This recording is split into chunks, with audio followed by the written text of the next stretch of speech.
Jésus est pressé comme à l'ordinaire par la foule qui a déjà augmenté, qui maintenant est en majorité hébraïque et qui oublie de se hâter vers l'endroit où on sacrifie les agneaux pour s'approcher de Jésus, agneau de Dieu, qui va être immolé. Et elle demande encore, elle veut encore des explications.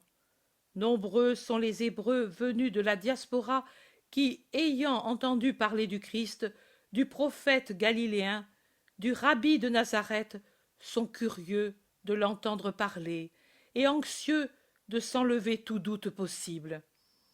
Et ceux-ci s'ouvrent un passage en suppliant ainsi ceux de Palestine. Vous l'avez toujours, vous savez qui il est, vous avez sa parole quand vous voulez. Nous sommes venus de loin, et nous allons repartir tout de suite après avoir accompli le précepte. Laissez-nous aller à lui. La foule s'ouvre difficilement pour leur céder la place. Ils s'avancent vers Jésus et l'observent avec curiosité. Ils parlottent entre eux, groupe par groupe. Jésus les observe aussi tout en écoutant un groupe venu de la Pérée.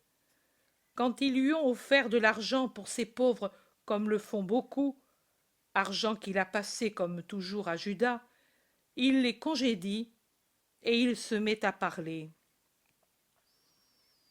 Unis dans la religion, mais de provenances diverses, beaucoup parmi ceux qui sont présents se demandent qui est celui que l'on appelle le Nazaréen, et leurs espoirs se mêlent à leurs doutes. Écoutez, il est dit de moi, un rejeton sortira de la racine de Jessé, une fleur viendra de cette racine, et sur lui reposera l'Esprit du Seigneur. Il ne jugera pas selon ce qui apparaît aux yeux, il ne condamnera pas pour ce que l'on entend avec les oreilles, mais il jugera les pauvres avec justice, et prendra la défense des humbles. Le rejeton de la racine de Jessé, placé comme un signe parmi les nations, sera invoqué par les peuples, et son tombeau sera glorieux.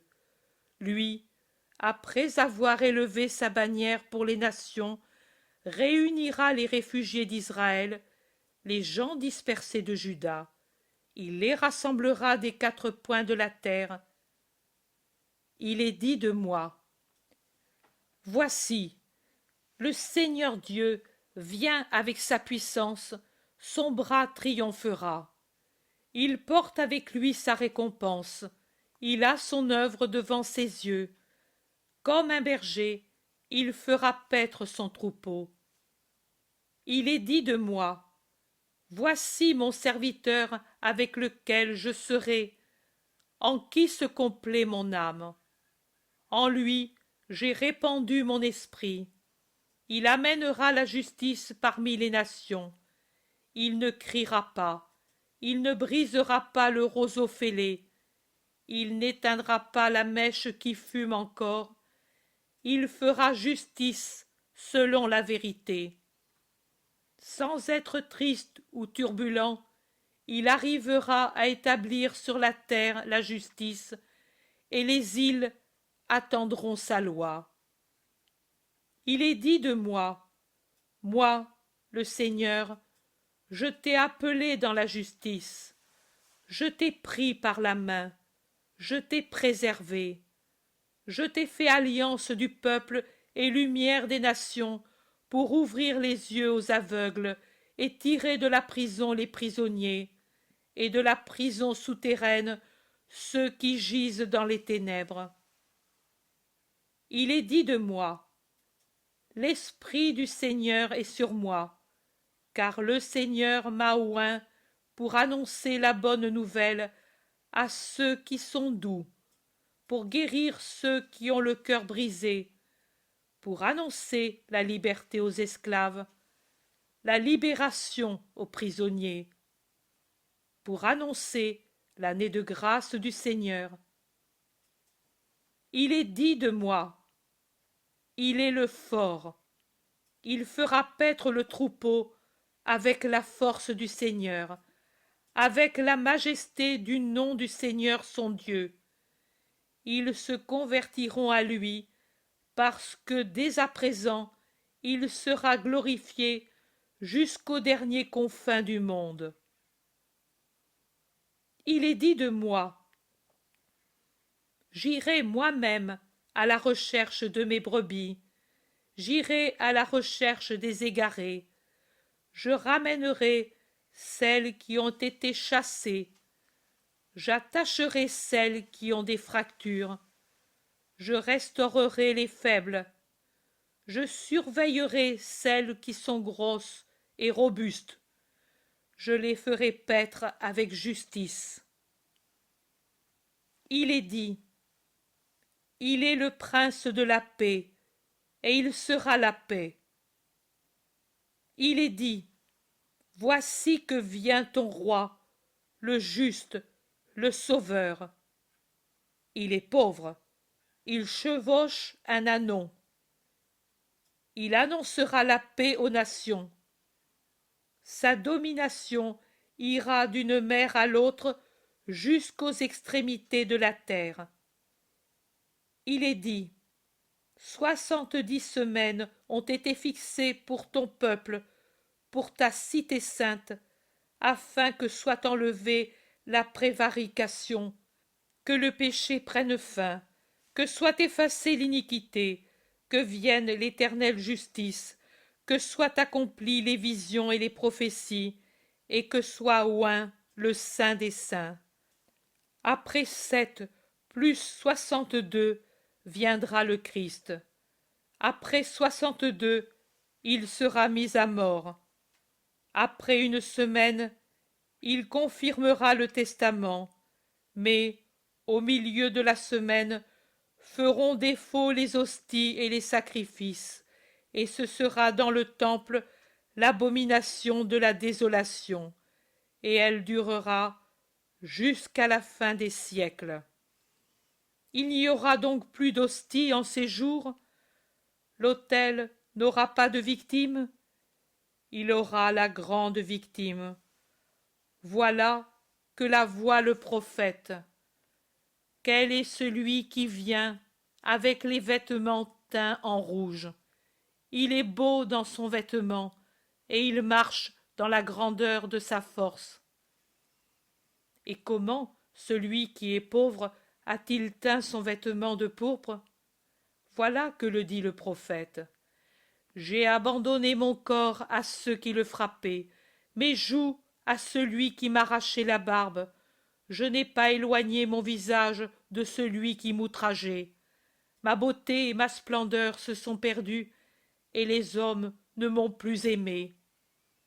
Les hommes m'ont méprisé, considéré comme le dernier.